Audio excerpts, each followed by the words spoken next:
So guys, today is a super special day and I'm absolutely buzzing. You're basically about to check out this amazing lesson that just like, I saw it a couple of days ago and I was like, I've never thought about doing that.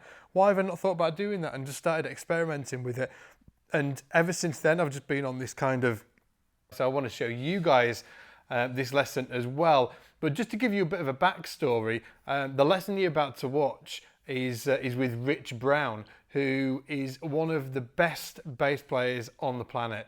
Not only has he got amazing groove and just facility and everything. In fact, if you've not heard Rich, just check this out.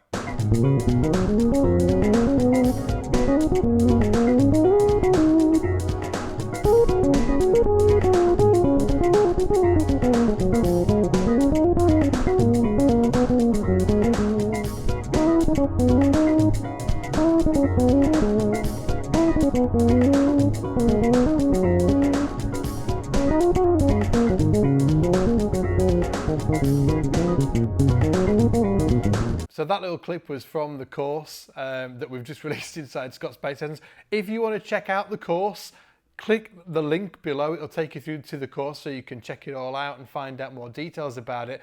But I just wanted to show you this lesson from the course. Anyway, I'll shut up. I'll let Rich do the talking. He's so cool. Go find him on the net as well and just give him your love and tell him how awesome he is because he deserves it 10 times over. Anyway, guys, I'm going to give you Rich now and as always, take it easy and I'll see you in the shed. All right, boys and girls. The next part of this lesson is going to involve playing these modes over a 2-5-1 chord progression. Here we can get some really cool things happening. Now, the thing to remember is all these modes sort of relate to one key.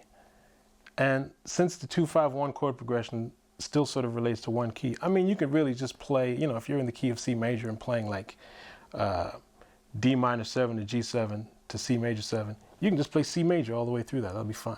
But the fact that we can sort of explore these modes and come up with different ways to play through them can be pretty exciting. And we can also sort of get into the idea of that tension and release, right? So here I have another like nice little cheesy bossa nova setup where I'm going to be playing in the key of C, and so we have 2 bars of D minor and then 2 bars of G7 and then we have 4 bars of C major 7, right? So just for demonstration's sake, you can hear C major 7 through the entire progression.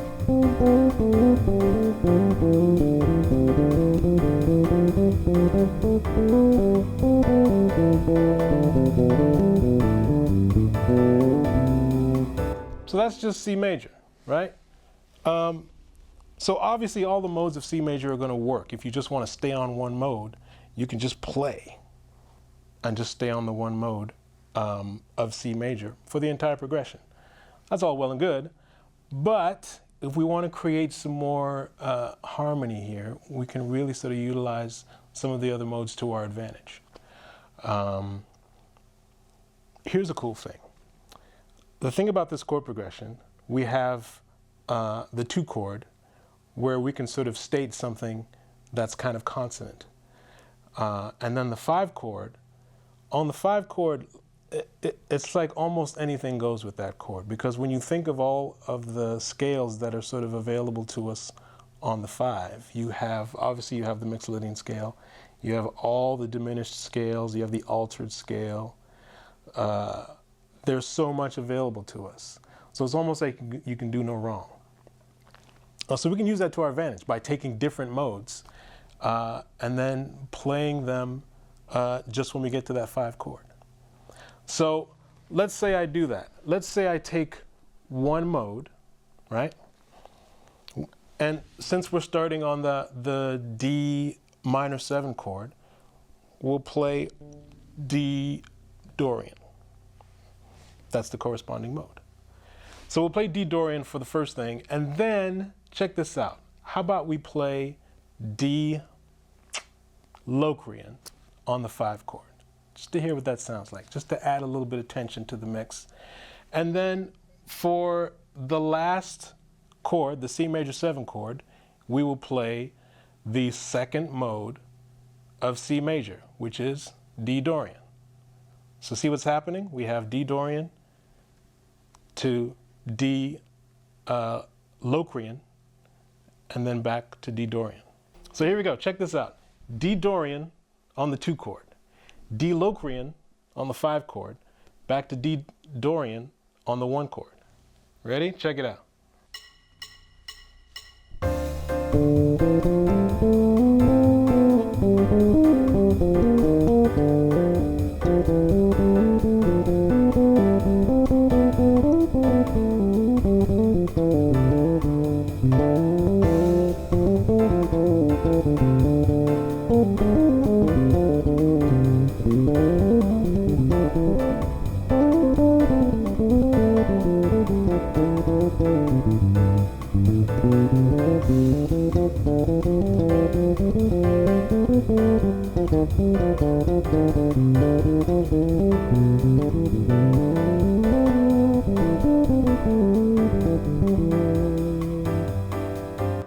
So you can hear that there's a little bit of tension that's added when I get to the 5 chord, and then I sort of resolve that tension or bring things back when I get back to the 2 chord.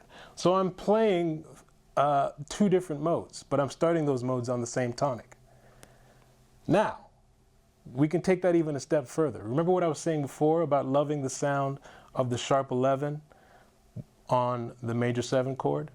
Well, if we incorporate that into the mix, there's a cool thing that happens. I can still sort of keep this idea consistent of playing modes starting on the same tonic. So let's do this. On the 2 chord, we'll play D Dorian. On the 5 chord, we'll play D Locrian, or we could even play D Phrygian. And then on the 1 chord, check this out. I'm going to play D Mixolydian. Huh?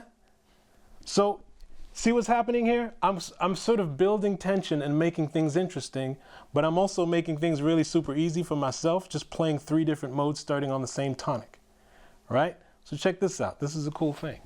So once again, on the 2 chord, I'm playing D Dorian. On the 5 chord, I'm playing D Locrian or D Phrygian. It's my choice. And then on the 1 chord, I'm going to play D Mixolydian to get that sharp 11 sound that we all love, I hope.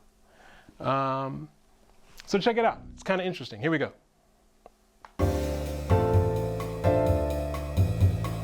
There's the 5. And then we're back to the 1. All right? So here we go. Check it out. D Dorian.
So, some cool stuff, right?